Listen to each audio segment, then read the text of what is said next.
اس کے بعد امام مسلم رحمہ اللہ نے صحیح مسلم کا جو اجمالی تعارف ہے وہ ذکر فرمایا ہے، چونکہ امام مسلم رحمہ اللہ نے اپنے شاگرد کی مذکورہ درخواست کے جواب میں کتاب مرتب فرمائی ہے، اس لیے صحیح حدیث کے انتخاب کے لیے روات حدیث کی 3 قسمیں کی ہیں، اور جو غیر معتبر راوی تھے ان کی بیان کردہ حدیثیں درج کرنے سے انہوں نے اجتناب کیا، اور معتبر راویوں میں سے جو اعلیٰ درجے کے تھے ان کی حدیث کو اصول بنایا ہے، اور دوسرے درجے کے راویوں کی حدیثوں کو متابعات اور شواہد میں ذکر کیا ہے۔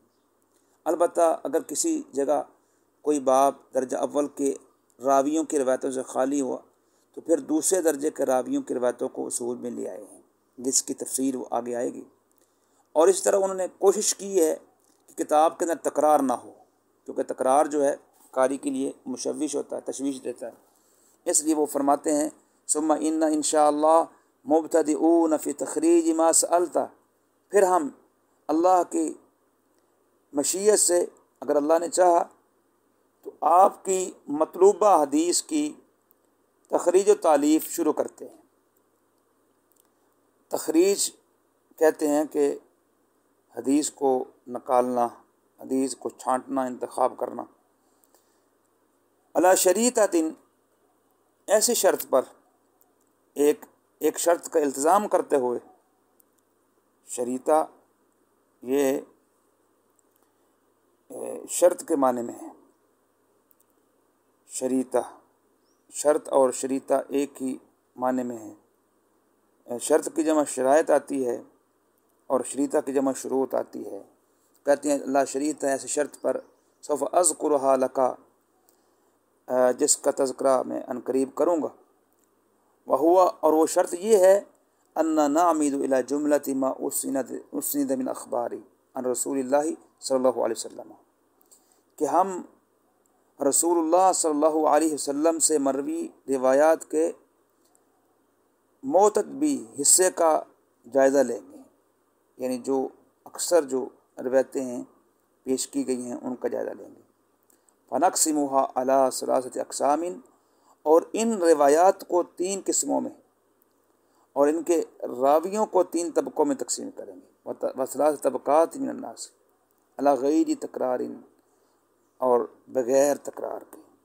مطلب یہ ہے کہ امام مسلم رحمہ اللہ نے اپنی کتاب کے اندر جو حدیثیں اللہ کے نبی سے اس کے بارے میں مروی ہیں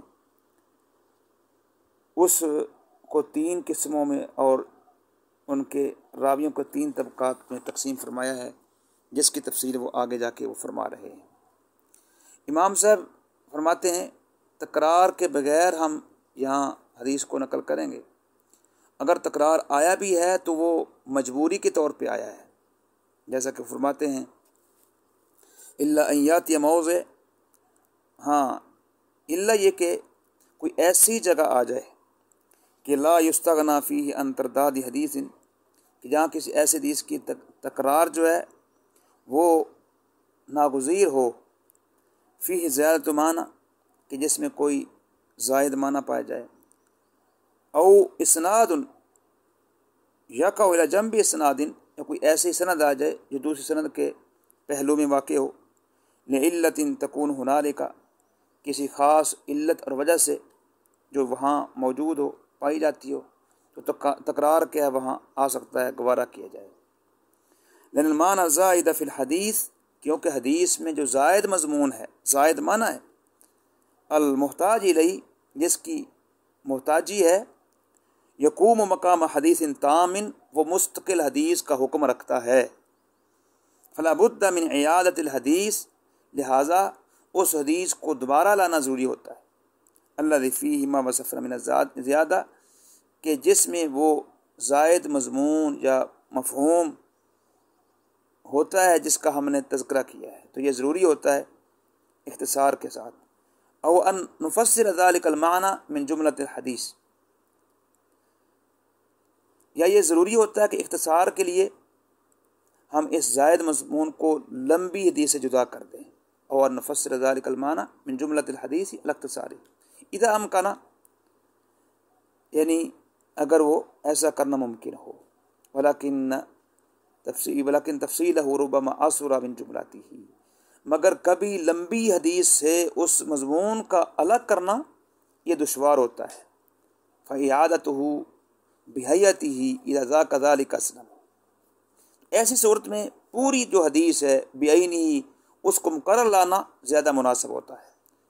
فَأَمَّا مَا وَجَدْنَا بُدًّا مِنْ إِعَادَتِهِ بِجُمْلَتِهِ، رہی وہ جگہ جہاں ساری حدیث مقرر لائے بغیر کام چل سکتا ہے، بغیر حاجت منا الیہ فلا نتولی فعلہ، تو اس وجہ سے ہم کو ساری حدیث مقرر لانے کی وہاں ضرورت نہیں ہے انشاءاللہ، تو وہاں انشاءاللہ تکرار کی ذمہ داری ہم قبول نہیں کریں گے۔ تو بہرحال اس میں امام مسلم رحمہ اللہ نے یہ واضح کیا ہے کہ انہوں نے حتی الامکان تکرار حدیث سے اجتناب کیا ہے، اعتراض کیا ہے۔ ہاں جہاں تکرار حدیث ناگزیر ہے، ضروری ہے، تو وہاں ضرورتاً تکرار کیا ہے۔ مثلا کسی حدیث میں کوئی زائدہ مفہوم پایا جاتا ہے، زائد مضمون ہے جس کا لانا ضروری ہے، تو وہاں انہوں نے وہ تکرار ذکر کر دیا ہے۔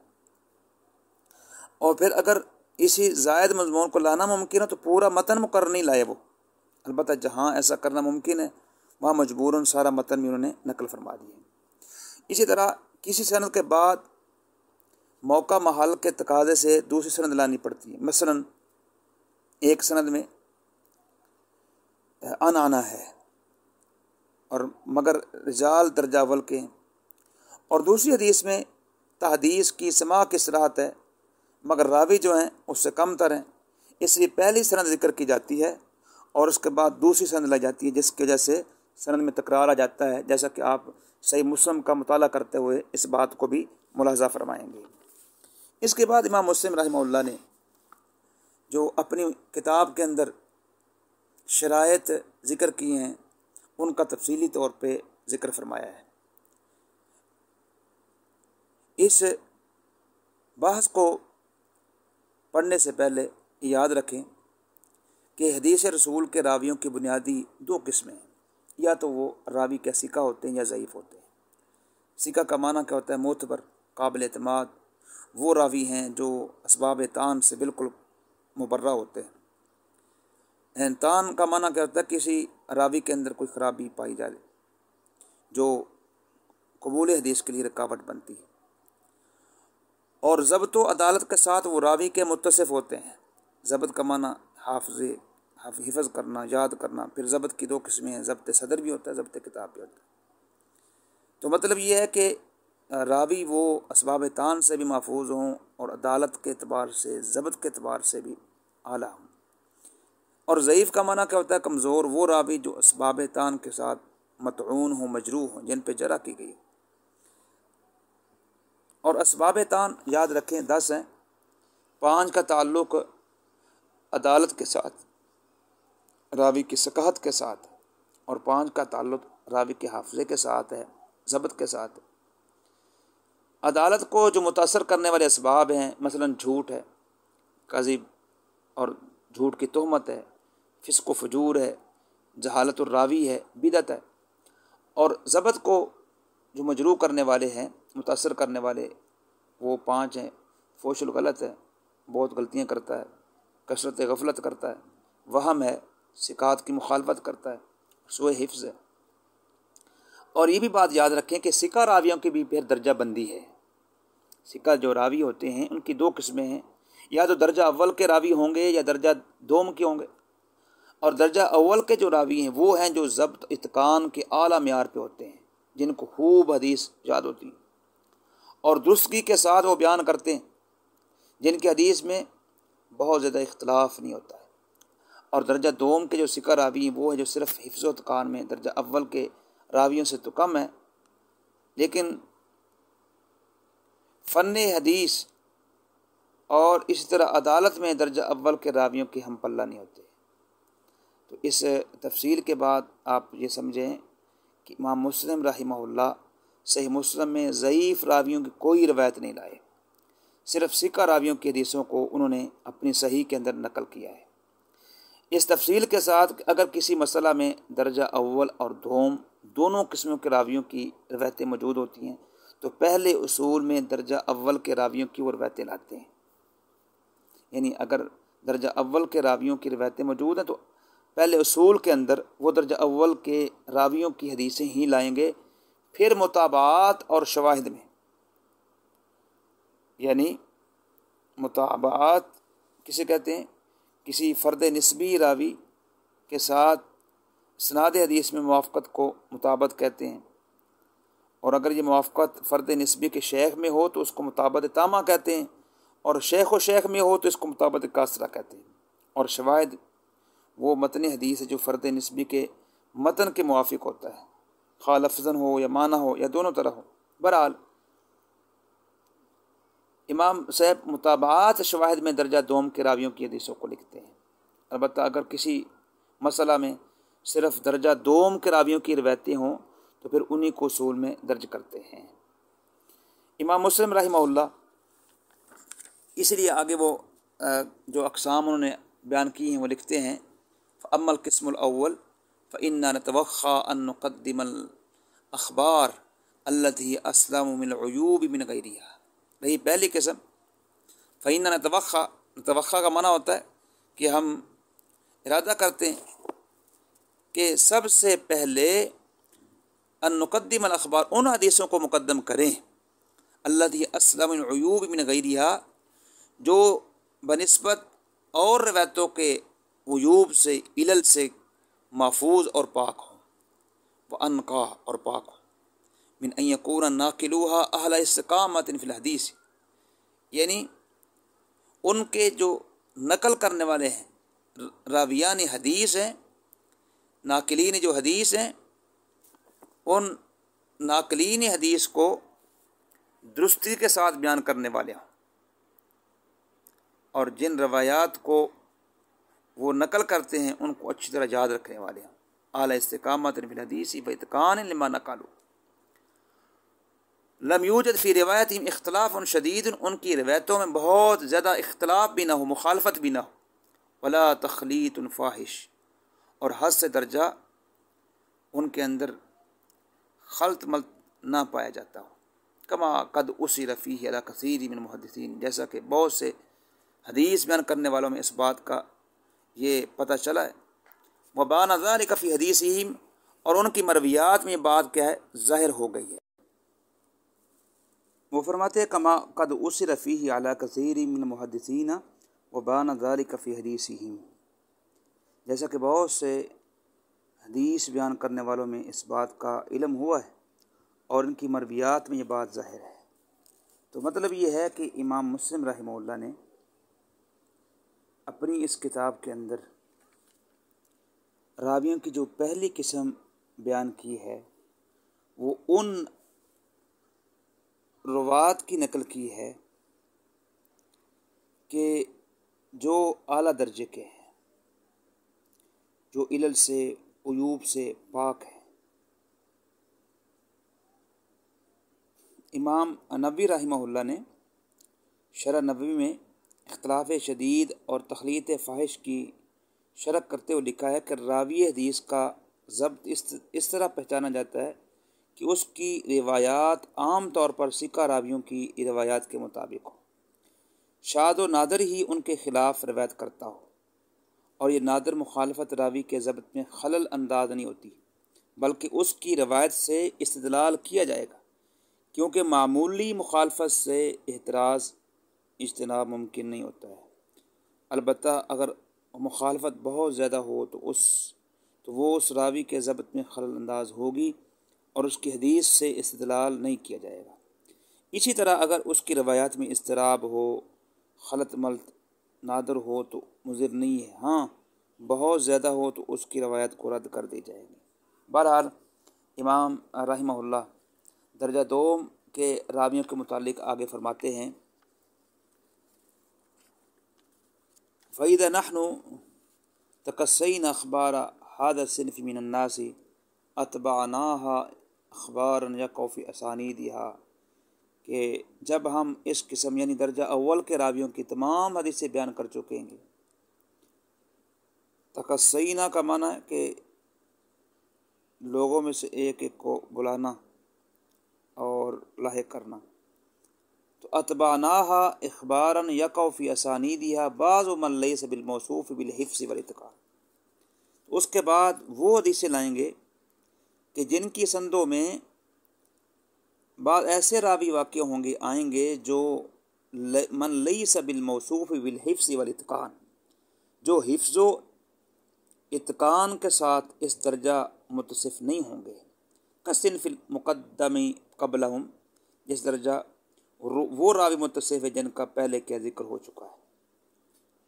وَإِنْ كَانُوا عَلَىٰ أَنَّهُمْ عَلَىٰ بَعْضٍ وَإِنْ كَانُوا فِيمَا وَصَفْنَا دُونَهُمْ، کہ وہ لوگ اگرچہ مذکورہ صفات میں پہلے قسم کے راویوں سے کم ہوں گے، مگر فَإِنَّ اسم ستری و صدقی و طاعت العلم یشملو، لیکن جو مستوریت، صداقت اور علمی حدیث کے ساتھ اشتغال کا ان پر بھی اطلاق ہوتا ہوگا، جیسا کہ عطا بن صائب ہیں، یزید بن ابی زیاد ہیں، لیث بن ابی سلیم ہیں، وَأَضْرَابِهِمْ، اور ان جیسے من حمال الآثار جو حاملین حدیث ہیں، وَنُقَّالِ للأخبار، اور ناقلین روایات ہیں.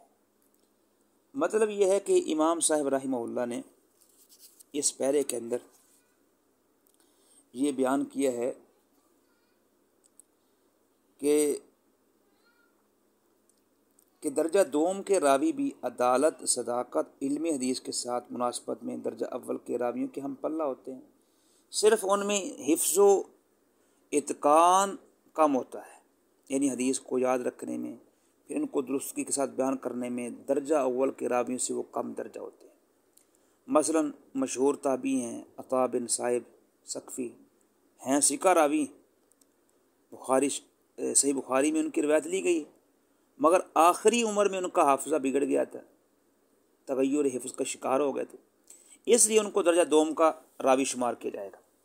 اس طرح یزید بن ابی زیاد ہاشمی کوفی ہیں، ثقہ راوی ہیں، صحیح بخاری میں معلق روایت اور صحیح مسلم سنن اربعہ میں ان کی روایتیں موجود ہیں، مگر بڑھاپے کی وجہ سے ان کا حافظہ بھی بدل گیا تھا اور وہ تلقین قبول کرنے لگے تھے، اس لیے ان کو بھی درجہ دوم کا راوی سمجھا گیا. اسی طرح لیث بن ابی سلیم معتبر راوی ہیں، بخاری میں معلق روایت ہے ان کی، صحیح مسلم میں سنن اربعہ میں ان کی روایتیں موجود ہیں، مگر آخری عمر میں ان کا بھی حافظہ کیا ہے، متغیر ہو گیا تھا، بدل گیا تھا، اس لیے ان کو بھی درجہ دوم کے راوی شمار کیا گیا. اسی طرح دیگر راویوں کا معاملہ ہے. تو مختصر یہ ہے کہ امام مسلم رحمہ اللہ ایسے راویوں کی حدیث بھی اپنے صحیح میں لائے ہیں مذکورہ بالا تفصیل کے ساتھ کہ درجہ اول کے راویوں کی روایت کو مقدم کرتے ہیں، پھر متابعات اور شواہد میں درجہ دوم کے راویوں کی روایتیں درج کرتے ہیں. اس پیرے میں امام صاحب نے یہ باتیں کہ نقل فرمائی ہیں. آگے پھر وہ راویوں کی درجہ بندی کرتے ہوئے فرماتے ہیں فہم وَإِنْ كَانُوا بِمَا وَصَفْنَا مِنْ الْعِلْمِ وَالسَّتْرِ عِنْدَ أَهْلِ الْعِلْمِ مَعْرُوفِينَ. غرض یہ حضرات جن کا تذکرہ ہوا ہے اگرچہ یہ اہل علم محدثین کے نزدیک ان صفات میں جو ہم نے ذکر کی ہیں، یعنی علم حدیث کے ساتھ اشتغال اور عدالت میں مشہور ہیں،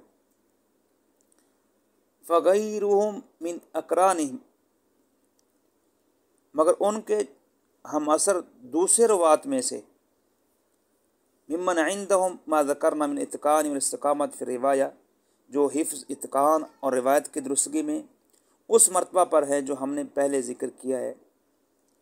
یفضلونہم فی الحال والمرتبہ، یعنی جو مرتبے میں ان سے فائق ہیں. لأن هذا عند اہل العلم درجۃ رفیع، ان حضرات سے حالت رتبے میں بڑے ہوئے، کیونکہ محدثین کے نزدیک یہ ایک بلند رتبہ ہے، عظیم الشان امتیاز ہے. وخصلۃ ثنیۃ، خصلہ ثنیہ کا معنی ہے کہ بہت بڑی کیا ہے، امتیاز ہے. خصلت عظیم الشان ایک امتیاز. الا تری ذلک، الا تری انک اذا وزنت هؤلاء الثلاثہ، دیکھیے جب آپ ان تینوں حضرات کا جن کا ہم نے تذکرہ کیا ہے یعنی عطا، یزید اور لیث کا، الذین سمیناہم عطا و یزید و لیث بمنصور بن معتمر وسلیمان العمشی و اسماعیل بن ابی خالد فی اتقان الحدیث و استقامت فیہم وجدتہم متباینین لہم لا یدانونہم۔ ان کا اگر آپ موازنہ کرتے ہیں منصور بن معتمر کے ساتھ، سلیمان عامش کے ساتھ، اسماعیل بن ابی خالد کے ساتھ، حفظ و اتقان اور روایت کی درستگی میں موازنہ کرتے ہیں تو ان کو ان سے بالکل مختلف پاتے ہیں۔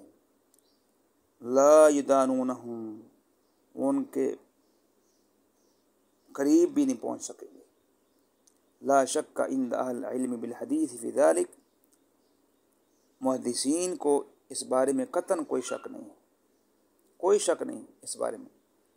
الذی استفاض عندہم، وہی وجہ کہ ان کو درجہ شہرت یہ بات معلوم ہوئی ہے، من صحت حفظ منصور والعامش و اسماعیل و اتقانہم لحدیثہم، کہ منصور، عامش اور اسماعیل کو حدیث اچھی طرح یاد تھی اور وہ اپنی مرویات کو خوب مضبوط کیے ہوئے تھے، جبکہ وَأَنَّهُمْ لَمْ يَعْرِفُوا مِثْلَ ذَلِكَ مِنْ عطاء وَيَزِيدَ وَلَيْث، جبکہ عطا، یزید، لیث کے بارے میں یہ باتیں محدثین کو معلوم نہیں۔ تو بہرحال یہاں امام مسلم رحمہ اللہ نے راویوں کی درجہ بندی کے بارے میں کہ ثقہ راویوں کی دو قسمیں جو بیان کی ہیں، اس کی تفصیل جو ہے وہ یہاں ذکر فرما رہے ہیں۔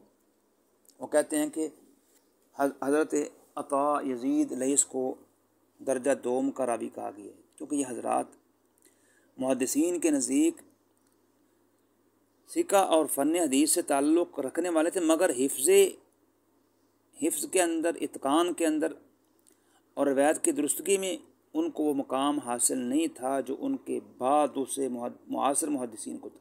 مثلا منصور بن معتمر کو، جو ثقہ ہونے کے ساتھ ثبت بھی ہیں، یعنی حدیث میں نہایت مضبوط ہیں، مدلس بھی نہیں، تدلیس بھی نہیں کرتے۔ تدلیس کا معنی محدث کا حدیث کی روایت میں کسی راوی کا نام نہ لینا، بلکہ اس سے اوپر کے راوی کا نام لینا اور لفظ ایسا اختیار کرنا جس میں سماع کا احتمال ہو۔ اسی طرح امام عامش سلیمان بن مہران کوفی نہایت متقی پرہیزگار، ثقہ اور حافظ حدیث تھے۔ اس طرح حضرت اسماعیل بن ابی خالد بجلی ثقہ ہونے کے ساتھ ساتھ حدیث کی روایت میں ثبت بھی مضبوط تھے۔ غرض ان تینوں حضرات کو حفظ، اتقان اور روایت کی درستگی میں جو بلند مقام حاصل تھا وہ عطا، یزید اور لیث کو حاصل نہیں ہے، اور محدثین کے نزدیک یہی چیز راویوں میں امتیاز پیدا کرتی ہے اور ان کا درجہ بلند کرتی ہے۔ اس لیے منصور، عامش، اسماعیل درجہ اول کے راوی ہیں، جبکہ عطا اور یزید اور لیث جو ہیں درجہ دوم کے راوی ہیں۔ اسی طرح امام صاحب درجہ بندی کی مزید وضاحت کرتے ہوئے وہ فرماتے ہیں وفی مصر مجرى هؤلاء، یعنی علی ھذا القیاس اذا وازنت بین الاقران، کہ جب ہم اثروں کے درمیان موازنہ کریں گے، کابن عون و ایوب السختیانی مع عوف بن ابی جمیلہ وعائشۃ الحمرانی وہما صاحب الحسن وابن سیرین کما ان ابن عوف و ایوب صاحباہما الا ان البون بینہما وبین ہذین بعید فی کمال الفضل وصحۃ النقل۔ مثلا ابن عون اور ایوب سختیانی کا موازنہ کریں گے عوف بن ابی جمیلہ اشعث حمرانی کے ساتھ، حالانکہ دونوں حضرت حسن بصری، حضرت محمد بن سیرین کے تلامذہ ہیں، شاگرد ہیں، لیکن وہ کہتے ہیں کہ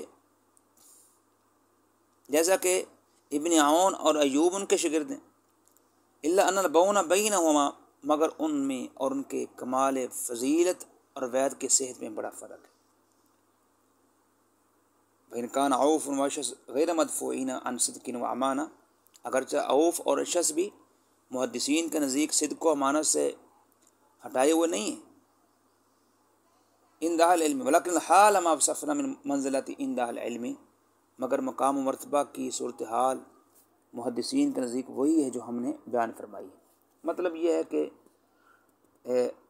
ثقہ راویوں کے درجہ بندی ایک اور مثال سے وہ سمجھا رہے ہیں کہ امام حسن بصری رحمہ اللہ جو طبقہ ثالثہ کے سرخیل ہیں، جن کی وفات تقریباً 90 سال کی عمر میں 110 میں ہوئی، اور امام محمد بن سیرین بصری جن کی وفات 110 میں ہوئی، اور جو تیسرے طبقے ہی کے جلیل القدر محدث ہیں، ان دونوں بزرگوں کے 4 شاگرد ہیں۔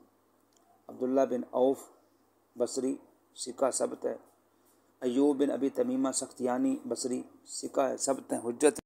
عوف بن ابی جمیلہ بصری ثقہ ہیں، اور اسی طرح اشعث بن عبد الملک حمرانی ثقہ ہے۔